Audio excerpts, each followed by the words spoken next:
A paz do Senhor para a amada igreja. Muito bom estar aqui nesta manhã de domingo, tão fresquinha, né? Um ambiente muito agradável. E tenho certeza de que esta manhã será uma manhã que vai nos despertar para um novo tempo, para nos abrir os olhos para as coisas que estão na nossa frente aí.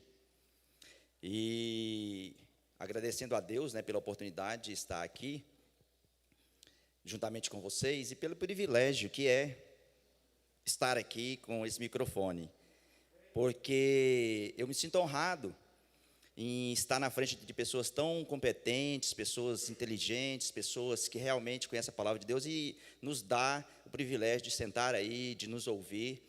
E eu só peço a Deus que aquilo que eu trouxer seja realmente direcionado por Deus para a vida de vocês, que Ele me use como um canal, né, de bênção para vocês, e que vocês possam sair daqui hoje com um pouquinho a mais daquilo que Deus tem para a sua igreja. Amém, meus amados? Meus amados, esta manhã, eu sei que grande parte, ou a maioria, não tem a revista, certo? E assim como eu também. Mas eu tenho aqui o título dela e nós vamos trocar umas ideias aqui e compartilhar algo aqui a respeito dessa revista. Então, eu gostaria de verdade dar atenção mesmo de vocês à palavra de Deus, para que esse tempo seja bem proveitoso, que nós possamos realmente, porque já que estamos aqui, vamos ver o que Deus vai falar conosco, né? Já que nós estamos aqui, não vamos desperdiçar o tempo, não, né? E tempo é algo mais valioso que nós temos, é tempo. O nosso tempo é realmente precioso. O título da lição deste trimestre vai falar sobre o livro de Ezequiel. Eu estou aqui igual aqueles professores lá da sala de aula, lá com o óculos por baixo. Então, o título é Ezequiel. Este mês, esse trimestre, nós vamos estudar Ezequiel. E só para você entender já o contexto, Ezequiel é um dos livros menos lidos da Bíblia. É comprovado que Ezequiel é um dos 3 livros menos lidos, que as pessoas não leem. Aí nós vamos entender daqui a pouco o porquê. Você fez uma questão de por que Ezequiel? Ezequiel, por exemplo, Cantares, por exemplo, é um livro que as pessoas quase não leem. Então, tem alguns livros que realmente parece que eles não estão aqui. Então, as pessoas não leem. Mas agora vocês vão entender o porquê que eles não leem. E o porquê que realmente ele caiu como luva agora nesse primeiro trimestre.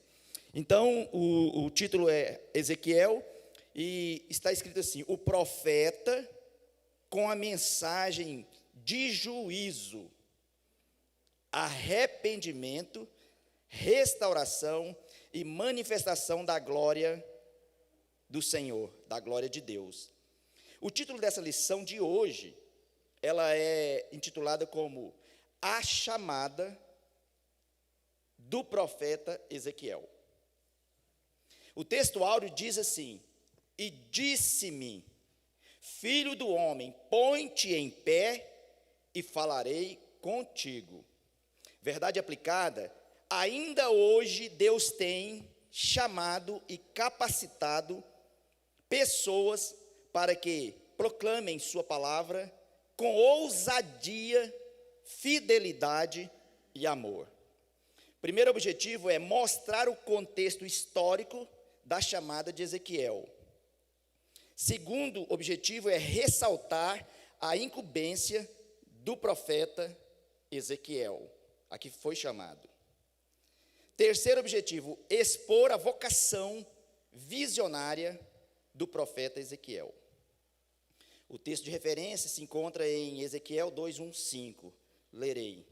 E disse-me, filho do homem, põe-te em pé e falarei contigo. Então, quando ele falava comigo, entrou em mim o Espírito e me pôs em pé. E ouvi aquele que me falava. E disse-me ele, filho do homem, eu te envio aos filhos de Israel, às nações rebeldes que rebelaram contra mim. Eles e seus pais têm transgredido contra mim até os dias de hoje. E os filhos são de semblantes duro e obstinados de coração.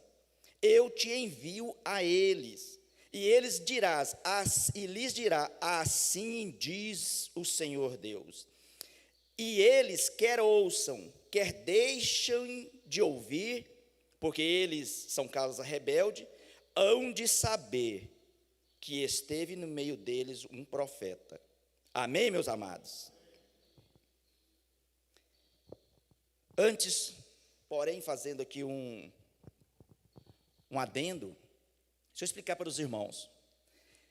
Esse tipo de livro, de história, às vezes você precisa viajar um pouco para aquela época para você entender, porque nós estamos muito distantes daquela época, né?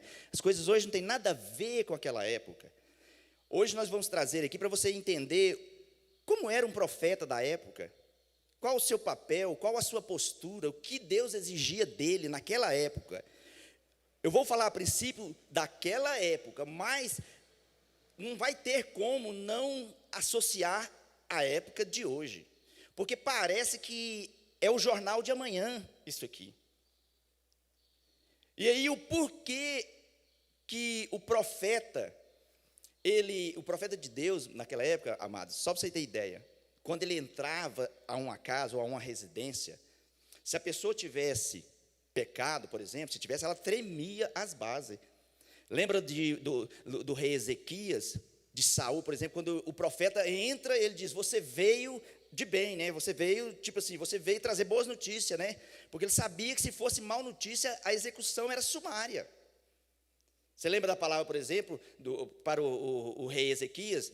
Diz o profeta, põe a sua casa em ordem, porque morrerás. Veja bem, que não tem, talvez, não. Põe a casa em ordem, porque você vai morrer. Ou seja, além de você morrer, mas você não vai deixar bagunça, não. Você vai organizar, mas você vai morrer. Quer dizer, esse é o tipo de palavra. Quando o profeta também profetizava algo que ia de bênção, irmão, acontecia, era cirúrgico. Olha, você vai ter um filho daqui tantos dias.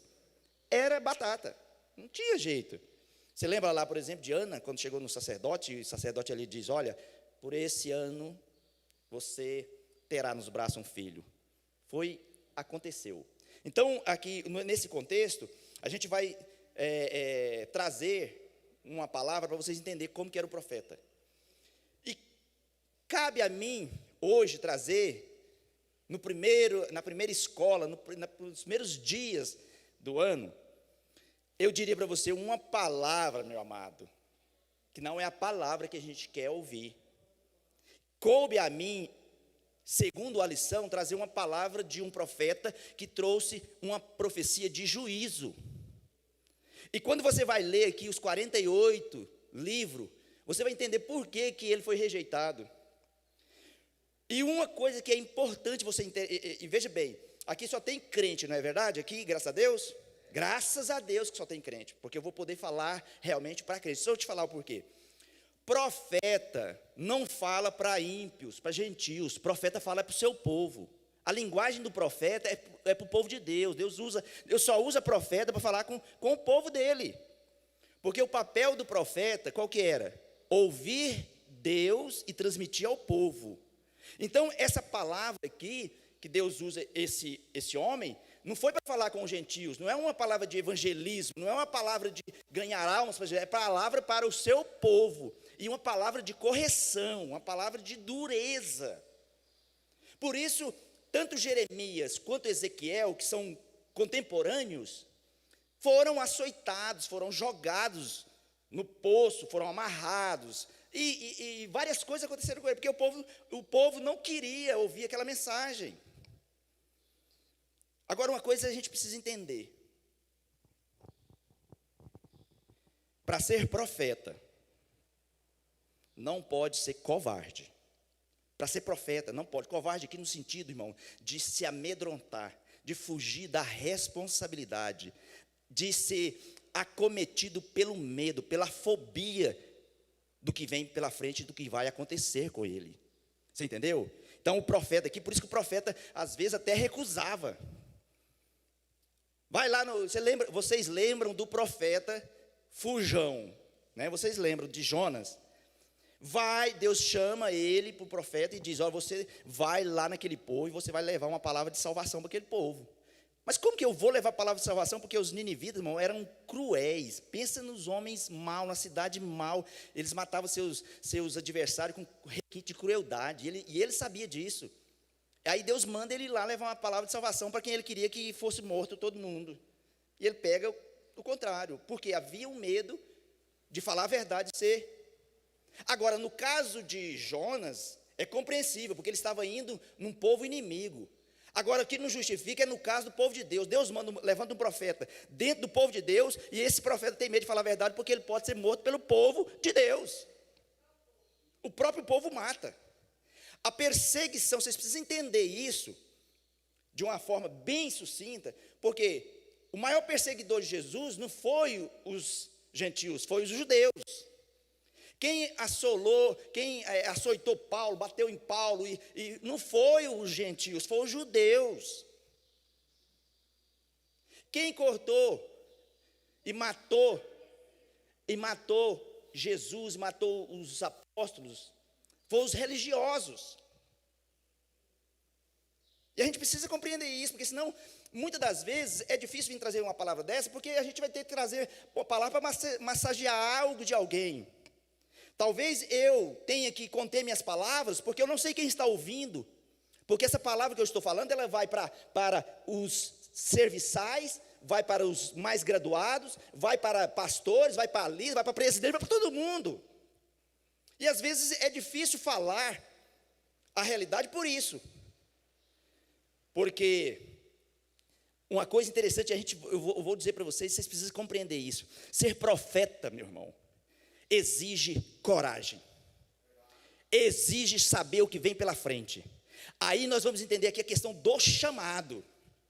Você vai ver o que é chamado.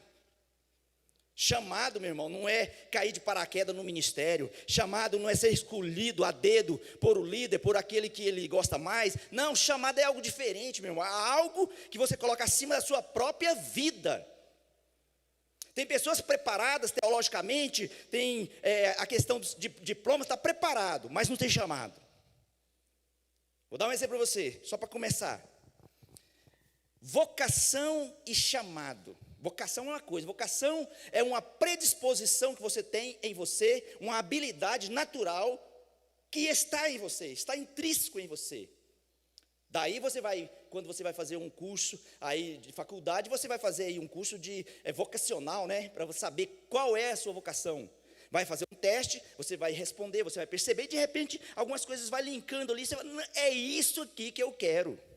Isso aí é vocação. Vocação é algo que é natural. Agora, chamado é algo que muitas das vezes é imperativo. Vem. Alguém te chama. Lembra de Deus diz para Jacó: eu te chamei pelo teu nome. Eu te disse vem. E quando tem um chamado, quem tem esse chamado, ele não resiste, ele larga e abandona qualquer coisa para atender o chamado. Olha que interessante.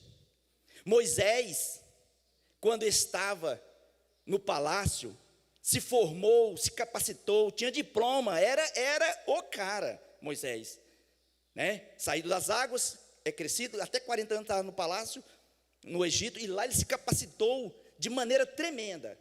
Agora veja bem, só ter vocação sem chamado, muitas das vezes é frustrante. Moisés diz, quando chega aos 40, eu estou pronto para defender o meu povo, agora eu tenho todas as habilidades, agora eu sei a minha vocação, eu sei o que eu quero defender realmente o meu povo, eu quero defender realmente o povo de Deus. Tinha vocação, tinha tudo, estava preparado, mas não era chamado ainda. E sabe o que ele faz? Confiando na sua vocação, na sua inteligência, nas habilidades, ele sai para resolver problema. E de repente, quando ele sai, ele percebe que tem um gentil ali, um egípcio, batendo em um judeu. O que ele faz? Acaba matando. Ele ia consertar, acabou matando algum. matou uma pessoa. Aí ele vai para o deserto. Lá no deserto, meu irmão, aí é a chamada dele. Olha o que acontece. Um dia, ele está no deserto e uma sarça pega fogo. E ele ouve uma voz. Aquela voz que ele ouve era o chamado. Aquela voz é a que ele esperou sempre. Aquela voz para sair, aquela voz de Deus. Quando ele ouviu aquela voz, ele entendeu que ele realmente tinha sido chamado para libertar o povo. A hora do chamado, meu irmão, quando Deus chama alguém, você não tem dúvida, você larga qualquer coisa. Quando Jesus chama, os seus discípulos diz, larga tudo e vem, eles largaram de lado, largou tudo, porque era a voz que eles esperavam, que estava aqui dentro, mas que ainda não tinha chegado a hora. Então, quando Deus, você tem habilidade, mas vai chegar uma hora que você vai ouvir um chamado, e você não vai ter dúvida, que é esse o chamado de Deus para a sua vida. E aí você pode ir com certeza que vai dar tudo certo, porque aquele que chamou garante a vitória. Essa é a importância. Então, no contexto agora de Ezequiel, então, qual era o contexto? Aonde é que ele estava? O que ele fez? Para onde ele foi? Primeira coisa, Ezequiel era um filho de sacerdote. Ele era filho de sacerdote, chamado Buzi. E olha o que acontece, naquela época, na época da lei, o sacerdote só começava o seu período de sacerdócio aos 30 anos. Isso era o normal, era passado ali de pai para filho, então dava os 30 anos, o menino aprendia e tal, mas já tinha as habilidades, mas não era chamado ainda. Só depois dos 30 anos é que exercia o seu sacerdócio. E o que acontece? Ezequiel faz parte de um grupo de pessoas que foram levadas cativo para a Babilônia. Só para você se situar aqui no tempo e no espaço, Jerusalém teve 3 levas, ou seja, foi sitiada a primeira vez, em 605, quando Babilônia sitia, e ali só pega os nobres, só pega a nata de Jerusalém. Por quê? Porque o império estava em expansão, e ele precisava de pessoas que tinham capacidade de aprender as suas leis, e ser governador, prefeito, líderes, para expandir. A gente precisa entender isso aí. Tanto é que você vai perceber que no capítulo 1 de Daniel vai dizer que ele procurava as pessoas nobres, sem defeito, e que fossem de um aprendizado, de um QI muito excelente. Por quê? Porque ele foi buscar primeiro pessoas para ocupar vagas, para expandir o império. E aí então Daniel, Sadraque, Mesaque e Abidnego, já é o nome deles lá, que na realidade significa Azarias, Misael e Ananias, eram os nomes judeus, foram deportados nessa primeira leva no ano de 605 a.C. Depois que eles vão, que estudam, que eles conseguem estabelecer outros espaços, aí eles voltam para buscar mais gente, porque precisava de mão de obra, porque estava crescendo, agora precisa de mão de obra. Nessa segunda leva, mais de 10 mil pessoas foram levados dessa vez. E nessa segunda leva, que foi em 597, vai aí o governador Joaquim e vai aí também Ezequiel. Então Ezequiel vai na segunda leva ser escravo. E aí em 586 acontece a destruição de Jerusalém total. Mas agora deixa eu te explicar. Jeremias, Ezequiel e Daniel eram profetas contemporâneos, ou seja, profetizavam na mesma época. Só que Jeremias profetizava em Jerusalém. Jeremias, em função do papel que ele fez, que foi sofrido, vocês lembram lá de Jeremias, Deus permitiu que ele não fosse, que ele ficasse. Então Jeremias fica na Jerusalém destruída. Ezequiel profetiza em Babilônia, mas fora do palácio, no rio Quebar, que era na realidade um canal que era feito ali, uma irrigação que era feita no rio Eufrates, da região. Então ali era como se fosse um assentamento, porque os escravos de Jerusalém não foi para dentro da Babilônia, ficou fora ali, plantando assentamentos. E Daniel tinha o privilégio de profetizar dentro do palácio. Então os 3 são contemporâneos, porém um na cidade destruída, um do lado de fora da Babilônia e outro dentro do palácio. Porém, Ezequiel traz uma lição tremenda aqui, no versículo 1 aqui. Ele diz o seguinte,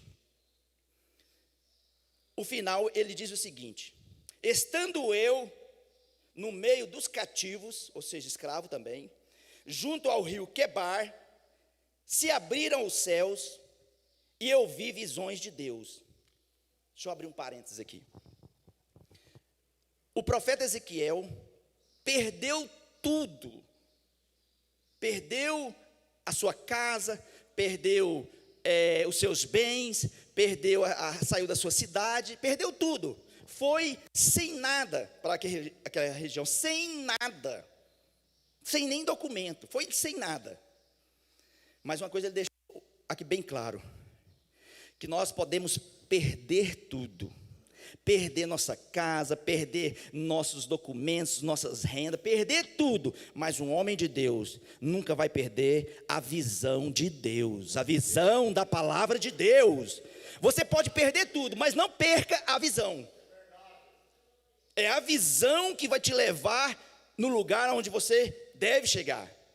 Porque uma coisa eu sei, e isso tanto para a igreja quanto no nosso pessoal, você só vai aonde a sua visão chega primeiro. Porque quando você enxerga, você deseja.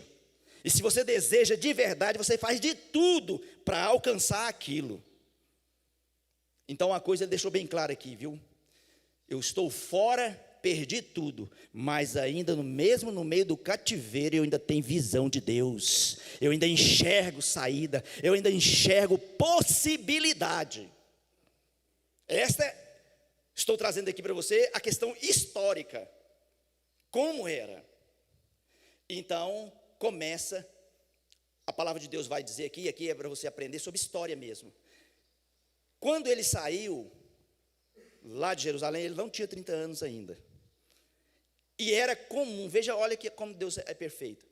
Aos 30 anos ele seria sacerdote, seria consagrado, ungido. Mas ele sai antes. E vai ser escravo numa terra estranha, ser escravo lá. E agora? E a sequência desse sacerdócio, da casa de Buzi? Mas diz a palavra de Deus, quando ele faz 30 anos, ele diz aqui, ao 30º ano, eu ouço uma voz me chamando. Aleluia. Deus está dizendo, olha, você saiu da sua casa, você está em terra estranha, você até acha que o seu propósito foi findado, que colocaram um ponto final na sua história, mas eu, o Deus de Israel, que te conhece, que te tem o propósito, eu te chamo pelo nome, e a partir de hoje, você vai executar o ofício de sacerdote que foi interrompido em Jerusalém. Você será sacerdote, você será profeta meu nessa terra. Sabe por que aconteceu isso? Porque nenhum dos planos e nem propósitos de Deus podem ser frustrados. E aqui nós vamos, mais na frente, que a gente vai entender que ser profeta de Deus não é fácil. E aí eu disse para os irmãos, por que o pessoal não lê o livro? Eu vou só ler alguns subtópicos aqui do livro, para ver se vocês têm interesse também de ler. Diz assim,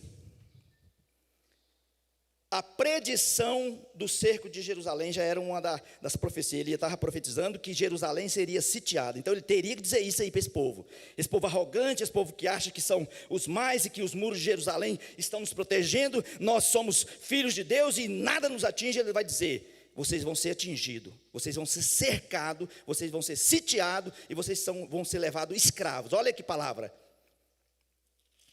Depois vem aqui, profecia contra os montes de Israel. O fim vem,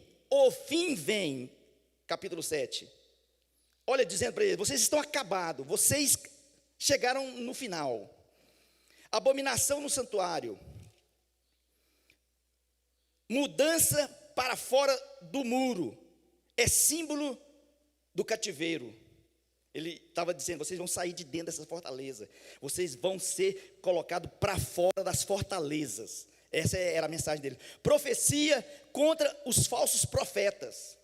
Agora você imagina, lá estava sim de falso profeta. Ele ia se levantar, gritar no meio da cidade e dizer: assim diz o Senhor. E o povo parava, e aí ele mandava mensagem. Profetas que profetizam o que Deus não manda, o que Deus não pediu. Ele ia profetizar contra esse povo. Você acha que ele seria bem recebido? O castigo dos idólatras, outra mensagem dele para o povo. A justiça do castigo de Deus. Deus ia castigar e ainda ia mostrar que esse castigo não é porque eu sou injusto, é para mostrar a minha justiça. Deus ainda castigava e ainda mostrava que era justo. Essa é a mensagem dele. A responsabilidade é pessoal. Olha, esse aqui é tremendo. Quando o povo foi cativo, eles começaram a questionar e a culpar os pais, os patriarcas. Eles começaram a dizer que a culpa era dos patriarcas, dos profetas passados. Mas aqui ele vai dizer: não, a culpa é individual também. Você não vai culpar a igreja, o ministério. Você vai se olhar no espelho e vai entender que você também foi culpado, porque você não ouviu a minha voz. Assim como aquele povo, olha o que Deus diz aqui, irmãos. Eu vou te mandar no meio do povo, você vai levar a minha mensagem, mas já fica de antemão avisado que eles não vão ouvir. Sabe por que eles não vão ouvir? Ezequiel deve ter ficado até espantado. Eles não vão ouvir você porque eles não me ouviu. Não ouviu, o próprio Deus vai ouvir um enviado.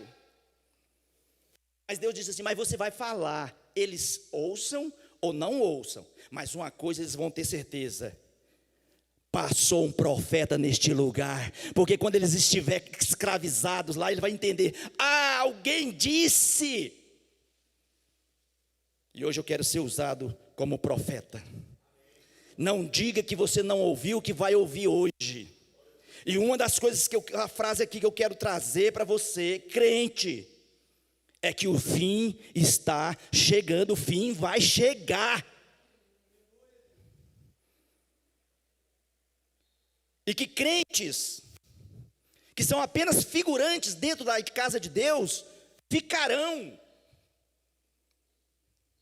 Figurantes, alguém que vem para encher plateia, alguém que vem para fazer volume, ficarão. Porque uma coisa vocês precisam saber como igreja, vocês sabem, a igreja, a eclésia vai sair de dentro de uma igreja. Ou você acha que 100% da igreja vai? Ou você acha que é verdade o que se diz em Goiânia é do Senhor Jesus? Brasil é do Senhor Jesus, em relação à salvação? Não é. Muitos são chamados, mas poucos são escolhidos. E escolhidos porque é os que deram atenção à mensagem do profeta. Exatamente. Porque vem uma questão muito grave aí, que é a questão da predestinação, e que a maioria não sabe explicar e fica explicando coisas que não sabe sobre predestinação. E é um tema para falar. A predestinação, só para abrir um parênteses para você. As pessoas dizem: não, predestinado significa foi destinado antes, foi escolhido, foi separado antes. Ó, aqui é a minha panelinha. A predestinação, na realidade, ela está dentro da presciência de Deus. Deus, é como se Deus predestinou, ou seja, Deus já sabia qual seria a sua posição, então você já está predestinado, pela presciência de Deus. Não é que Deus escolheu uns ou outros, senão o sacrifício de Jesus era em vão. Mas pela presciência, ou seja, por saber de tudo que vai acontecer, já sabe quem serão salvos. Isso é importante a gente entender, porque senão dá um desânimo, né? Quando eu vejo a questão predestinação, aí eu fico questionando: mas se já é predestinado, será que eu estou fazendo o que aqui? Bate aquele desânimo aqui: será que realmente continuo ou paro por aqui?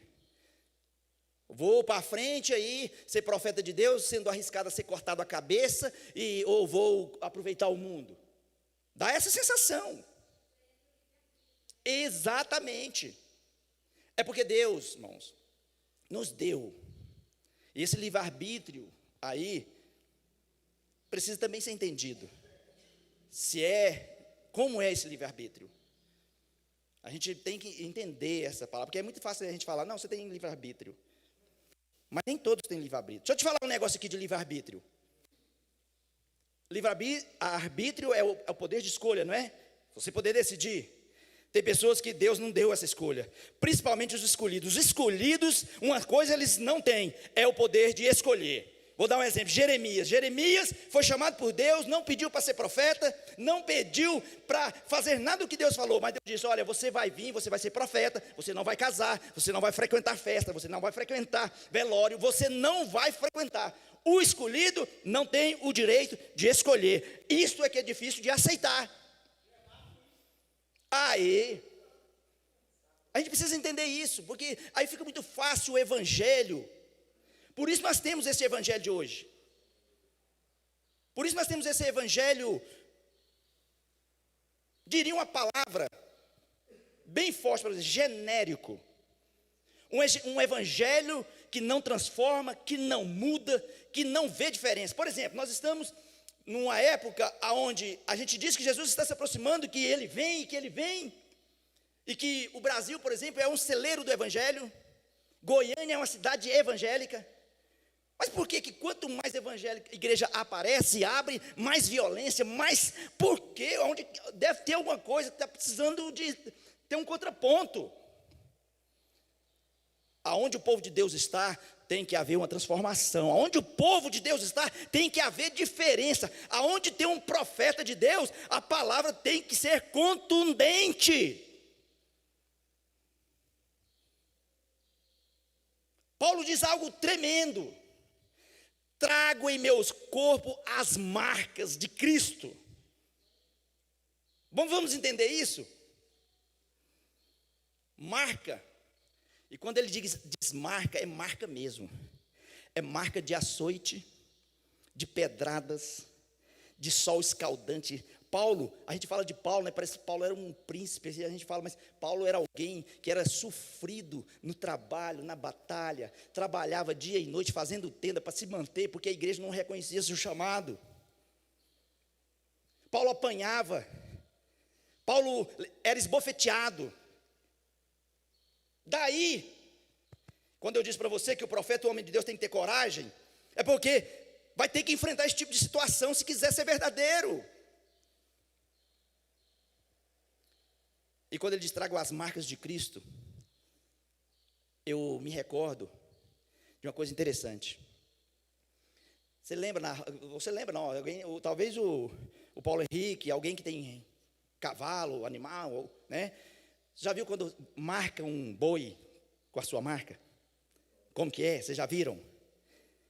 Pega aquele ferro lá, que eu não sei o nome daquele trem, esquenta na brasa, ele fica preso aqui, deixa ficar vermelho, e aí chega aqui e encosta. Qual que é o chiadinho? Esse aí. Queima. E aquilo cria uma marca. E por algum tempo aquela marca é visível. Entenda isso, meu amado. Queima, aquela marca fica visível. Qual que é o fundamento dessa marca? É distinguir que esse animal tem um dono. É separar esse animal dos outros. Aonde alguém bate o olho naquele animal e diz, esse é meu, esse eu comprei, esse tem a minha marca. Mas vai passando um tempo, meu amado, que os pelos vão crescendo e a marca vai desaparecendo. A marca vai desaparecendo e vai chegar uma hora que você não vai ver mais marca. Ele se mistura no meio e você já não sabe. O próprio dono vai chegar, vai procurar e talvez vai ter dificuldade de encontrar. Quando eu trago para a igreja que fala de marca, a minha mente vai lá em Isaías, quando ele vê o anjo pegar uma tenaz, ou seja, pega uma brasa viva e diz que passa nos seus lábios e queima e marca.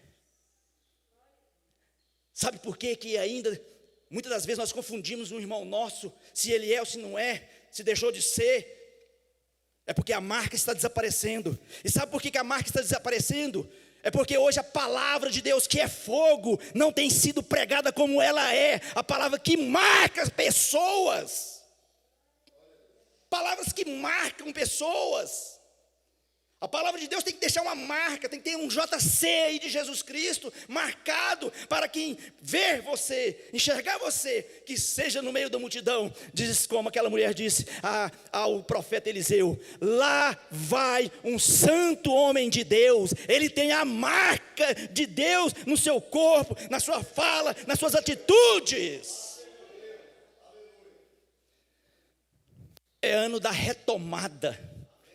Chegou a hora, meu irmão, de você se levantar dessa posição cômoda, dessa posição de acomodação, dessa posição de procrastinação. Se você quer servir ao reino, chegou a hora é agora, e esta hora chegou, a hora em que Deus procura os verdadeiros adoradores, que o adoram em espírito e em verdade.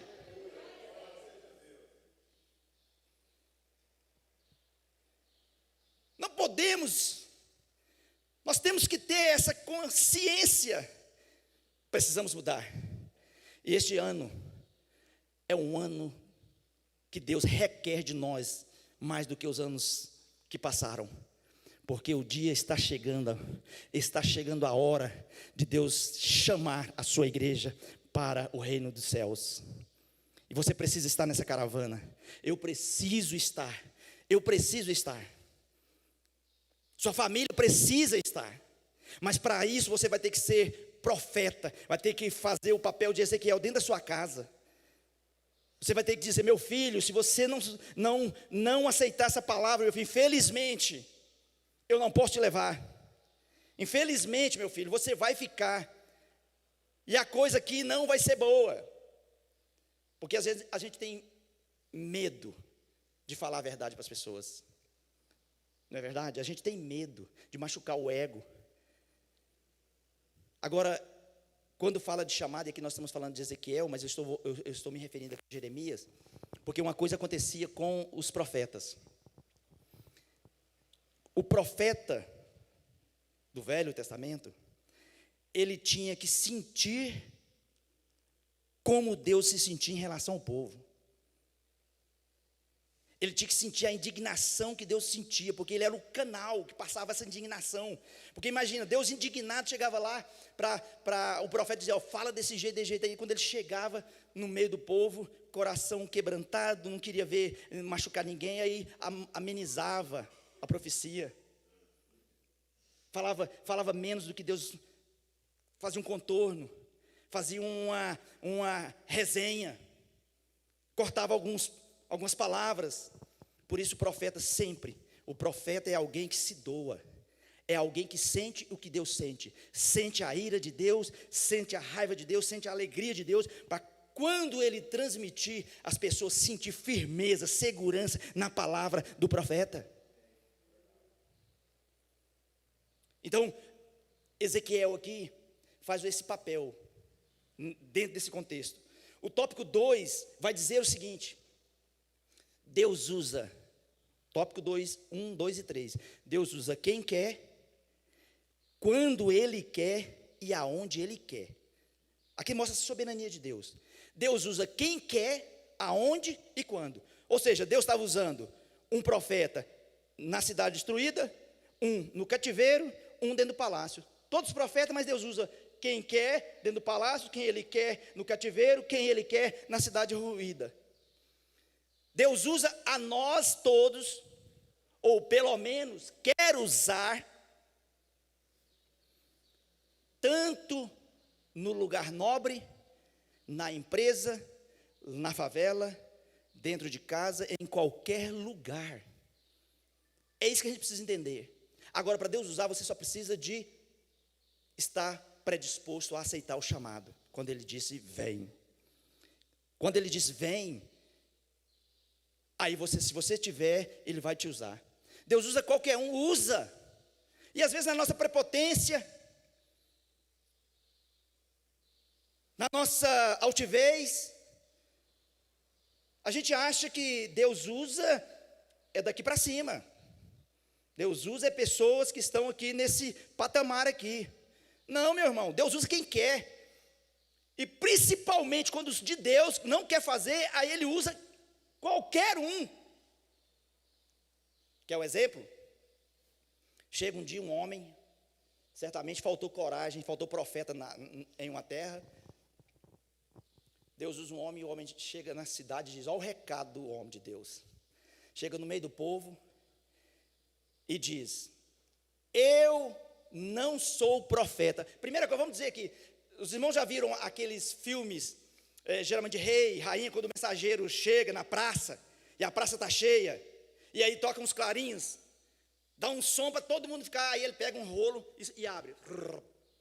E aí ele lê: assim diz o rei.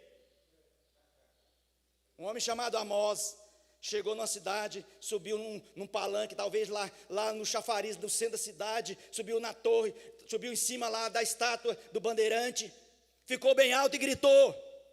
Primeiro o povo foi chegando para ver o que era aquilo, que profeta às vezes para ser ouvido tem que fazer coisas que as pessoas nem imaginam para ser ouvido. E ele sobe lá e diz: eu não sou profeta, nem filho de profeta, mas assim diz o Senhor a vocês. E mandou a mensagem. Deus usa quem quer. E muitas das vezes a gente fica limitando. Se o irmão Daniel subir lá, eu não vou receber porque Deus não chamou ele. Eu gosto de ouvir o outro. Eu gosto de ouvir a outra. Deus não usa ele. Meu amado, deixa eu falar para vocês. Deus usa quem quer e onde quer. E com uma diferença: a mensagem que Ele quer falar, alguém vai falar. Eu posso até omitir, eu posso até esconder, mas alguém vai levantar e vai falar.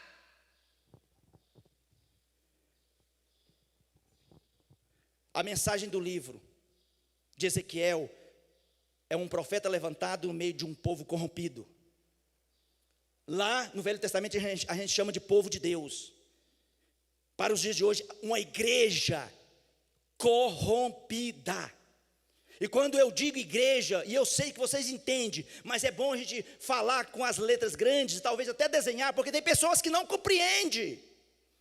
Quando eu digo igreja, eu não estou dizendo da eclesia, da igreja de Deus, a celestial, a pura, aquela que vai morar no céu, da igreja institucional e denominacional. Igreja e instituições corrompidas, que não tem coragem de levar uma palavra de salvação, que não tem coragem, tanto é verdade, que quando você traz um culto que aponta salvação, oração, santificação, a igreja fica vazia. Mas a mensagem que enche é a mensagem da prosperidade.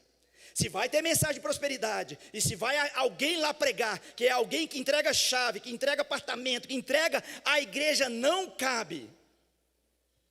E muitos profetas entram por esse caminho errado, por medo, por covardia, de pregar o que interessa, a salvação de um povo que está escravizado no pecado. Trazendo para o final, e é claro, com objetividade, eu não quero falar para quem não está aqui, quero falar para vocês que estão aqui, para nós que estamos aqui. Essa palavra é para nós, essa palavra é para o povo de Deus. Chegou a hora, meu irmão, de você, como no versículo 1 diz, põe-te de pé, e eu falarei contigo. Veja bem aqui tem uma coisa que às vezes até eu já preguei errado. Eu disse já várias vezes que Deus só fala com quem está de pé. Mentira! A condição de estar de pé aqui é o seguinte: Deus estava dizendo para ele, nas entrelinhas: Ezequiel, você será um profeta no meio de um povo cativo, escravizado, cabisbaixo, que estão com a autoestima baixa, mas você como profeta, mesmo estando no cativeiro, você precisa de estar de pé, porque você é um atalaia minha naquele lugar. Por isso, o profeta paga um preço maior, porque ele está na mesma condição, no mesmo lugar, mas ele é o que tem que estar de pé. o líder, as coisas podem estar afundando. O capitão do barco, o barco pode estar à deriva. O pessoal, a tripulação está doida, apavorada, correndo, jogando as coisas fora. Vou morrer. Mas o capitão, eles têm que estar alinhado, passando segurança, dizendo: nós vamos passar pela tempestade e chegar do outro lado. Você é um líder, é um profeta dentro da sua casa. Talvez você olhe para a sua casa, as pessoas estão desesperadas, achando que tudo vai acabar, que já foi tudo para o brejo. Mas você mesmo até pensando, talvez que vai, mas você vai colocar no coração o sentimento de Jó: eu sei que o meu Redentor vive e Ele vai nos salvar. Você é essa pessoa. Então, em 2022, que estamos começando, eu quero te dizer e chamar a sua atenção, segundo a palavra de Deus. Se levante como profeta.